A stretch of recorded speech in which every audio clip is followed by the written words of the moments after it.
나는 남편과 사이가 무척 좋다. 그런데 이번 여행을 통해 남편의 가면을 보고 말았다. 남편을 용서해야 할지 내쳐야 할지 망설이고 있는 나라는 사람하지만 반전도 있다. 새로운 사람이 생겼기 때문이다. 좋아요, 구독, 알림 설정 부탁드려요. 남편과는 지인의 소개로 만나 연애하고 결혼했다. 연애 시작한 지 얼마 되지 않아 남편이 베스트 프렌드인 선호 씨를 소개시켜줬다. 남편의 중학교 동창이라고 했고 선호 씨도 연애 중이었다. 우리는 한 달 간격으로 결혼 날짜를 잡게 되었고 결혼을 준비하면서 자주 만나 정보를 교환하고 소통했다. 선호 씨의 아내인 미연 씨는 나와 동갑이기도 해서 우리는 연락처를 저장하고 가끔 연락하기도 했다. 선호 씨가 먼저 결혼하게 되었는데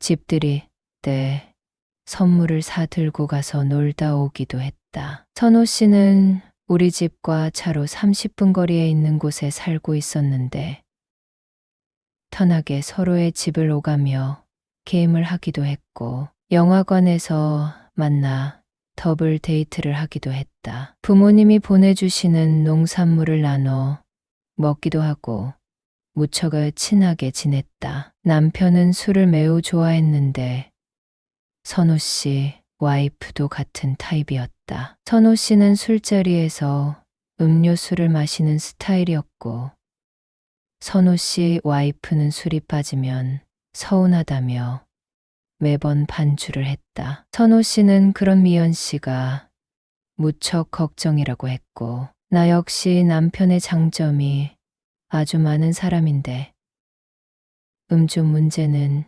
진절머리 나게 싫다고 했다. 우리는 맞벌이 하면서 공동 생활비를 같이 내고 용돈도 얼마씩 정해서 썼다. 남편은 용돈을 거의 술값으로 지출했다. 선호 씨네 집은 미연 씨가 돈 관리를 하는데 비싼 와인을 사거나 주말에 친구들과 술자리를 갖는 일이 많아 집에 늦게 귀가하는 일이 많아져서 부부싸움을 하는 경우가 많다고 했다. 나는 술 없이 충분히 대화가 가능한데 남편이나 미연 씨는 술 없이는 너무도 단조롭고 재미가 없다고 주장했다. 바쁜 일상 속에서 신혼 2년 차가 되었고 결혼 기념일 여행을 가기로 했다. 장소는 제주도로 정했고 미연 씨와 안부 인사를 나누던 중 여행 준비 중이라고 말했더니 안 그래도 제주도에 좋은 리조트가 있어서 예약하려고 한다며 함께 갔으면 좋겠다고 했다. 우리는 함께 제주도 여행을 가게 되었다. 방을 따로 잡을까 하다가 이미 친숙한 사이기 때문에 강이 2개인 넓은 평수로 예약했다. 아침도 같이 차려 먹고 렌터카도 한 대만 빌려서 함께 다녔다. 미연 씨는 맛집, 관광지를 부지런히 검색했다. 일상에서 벗어나 친한 지인과 함께 여행을 다니며 좋은 공기를 마시고 유명한 음식점에서 식사를 하니 정말 뿌듯했다. 서로 사진을 찍어 주기도 하고 편하게 지냈다. 남편과 미연 씨는 낮에도 술을 마셨고 저녁을 먹고 숙소에 와서도 술을 마셨다. 술 좋아하는 사람들끼리 아주 대놓고 술을 마시니 어이가 없었지만 여행지에서 느끼는 자유로움 때문에 기분이 업된 사람들에게 술을 먹지 말라고 다그칠 수도 없었다. 여행 둘째 날에 술을 사들고 와서 신나게 먹는 남편과 미연 씨를 두고 리조트 근처에서 산책을 했다. 결혼기념일에 술만 마셔대니 화가 나기도 했고 남편 친구가 있으니 싫은 소리를 하기도 애매했기 때문이었다. 리조트 근처 예쁜 커피숍을 검색해서 차를 타고 가고 있는데 선호 씨에게 전화가 왔다. 빨리 리조트로 와보라고 하는 것이었다. 무슨 일인데 이 야단이냐고 물었더니 한숨만 푹 쉰 채 전화로 할 이야기가 아니니 어서 오라고 하는 것이었다. 차를 돌려 리조트에 갔더니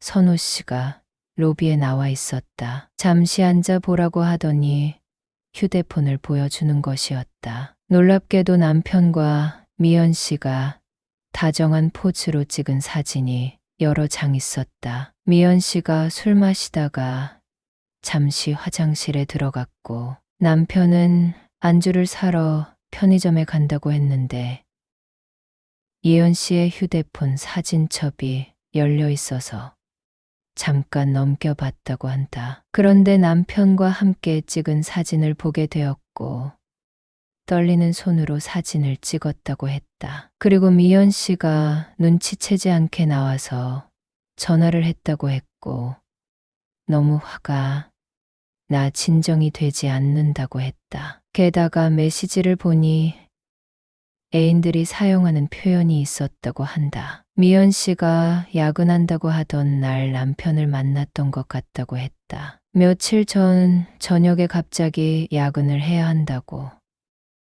많이 늦을지도 모른다고 하더니 새벽에 들어온 적이 있다고 하는 것이었다. 나도 생각해보니 남편의 고등학교 친구 어머니가 돌아가셨다면서 장례식장에 들렀다가 온다고 한 날이 있었는데 아마도 그날 둘이 같이 있었던 것 같다고 하는 것이었다. 여러분은 써리모의 영상을 재미있게 듣고 계십니다. 우리는 내색하지 않고 그 두 사람을 조용히 지켜보기로 했다. 남은 여행 기간 동안 우리는 평소와 다름없이 일정을 소화했다. 남편과 미연 씨는 얼굴이 참 두꺼웠다. 친구의 배우자 이상도 그 이하도 아니었다. 그들은 연기를 하고 있었던 것이었다. 선호 씨와 나는 술을 잘 먹지 않는데 여행 3일째 되는 날 한 가지 약속을 했다. 저 두 사람이 술을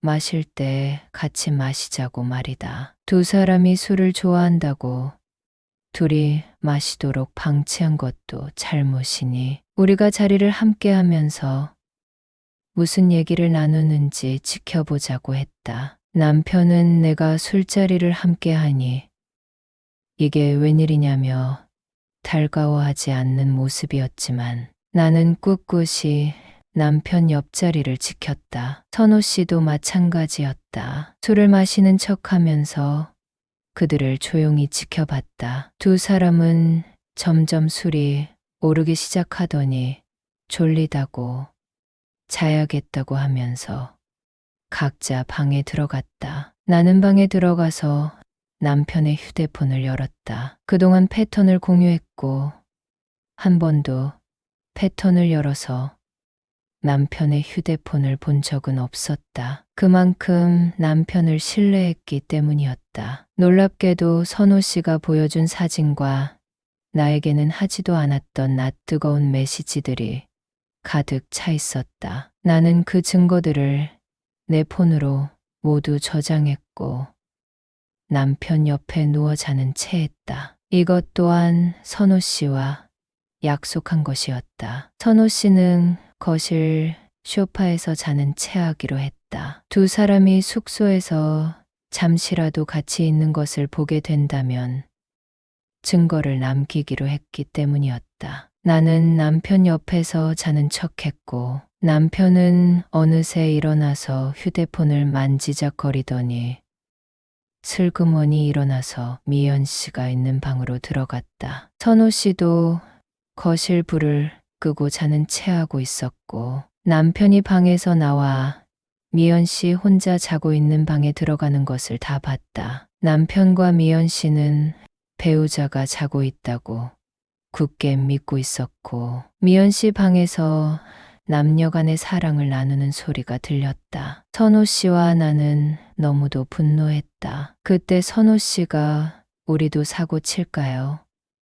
하고 물었고 나도 선호 씨를 받아들이게 되었다. 남편과 미연 씨가 들을 수 있도록 일부러 소리를 내기도 했다. 남편은 다음 날 아침까지 미연 씨 방에서 나오지 않았고, 선호 씨와 나는 또 다른 감정을 느끼게 되었다. 배우자의 외도를 캐치한 것도 모자라 나도 같은 입장이 되니 많은 생각이 들었다. 남편과 미연 씨는 너무 뻔뻔했다. 남편에게 왜 미연 씨 방에서 나와? 하고 물으니 자기야, 나 술이 덜 깼나 봐. 화장실 갔다가 방을 착각하고 잘못 들어갔나 봐. 미연 씨 실례했어요 하고 웃는데 그 뻔뻔함의 남편에게 손을 올리고 싶은 심정이었다. 하지만 나도 떳떳하지 못한 행동을 했기 때문에 이 사태를 어떻게 풀어나가야 할 것인지 고민이 되었다. 집에 돌아와 평범한 일상을 보내는 중에도 남편에 대한 믿음은 완전히 바닥이 났다. 하루 걸러 만취해오는 남편은 회식했다. 오랜만에 친구를 만났다. 선배를 만났다. 후배를 만났다.